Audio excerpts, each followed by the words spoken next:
बिस्मिल्लाहिर्रहमानिर्रहीम अल्हम्दुलिल्लाहि रब्बिल आलमीन वस्सलातु वस्सलामु अला रसूलिल्लाह अम्मा बाद। आज की वीडियो में हम यौम जमहूरिया के ताल्लुक़ से चंद तारीख़ी बातें आपके सामने पेश कर रहे हैं।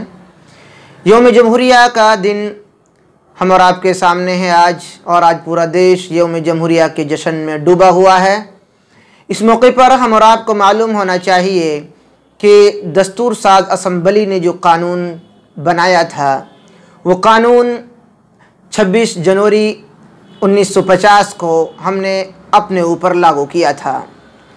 इस सिलसिले में अगर तारीख़ में हम गहराई से जाएं तो हमें मालूम होगा कि दस्तूर साज असम्बली 9 दिसंबर 1947 से उन्होंने ये काम शुरू किया था, और इस कमेटी ने 2 साल 11 महीने 18 दिन में ये काम मुकम्मल कर दिया था।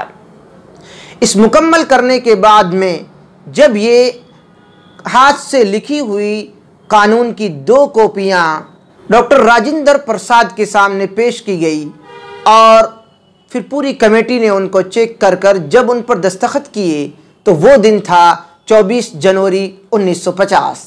2 दिन फिर भी हम सभी लोग, हमारे बुज़ुर्ग, हमारे पुरख इस बात पर रुके कि अभी हमें ये कानून अपने ऊपर लागू नहीं करना है। 25 का दिन गुज़र गया। जब 26 जनवरी का दिन आया तो उस तारीख़ को याद किया गया जो पंडित जवाहरलाल नेहरू ने लाहौर में एक मीटिंग ली थी इंडियन नेशनल कांग्रेस के बैनर तले, और 26 जनवरी 1930 को एक संकल्प लिया गया था कि अब हम इस जज्बे के साथ आगे बढ़ रहे हैं कि अंग्रेज़ों से अब हमें अपना देश आज़ाद चाहिए और अब हमें अपने ऊपर अपना ही कानून नाफिज करना है। तो वो दिन 1950 में आया हमारे सामने, जब 26 जनवरी का दिन आया।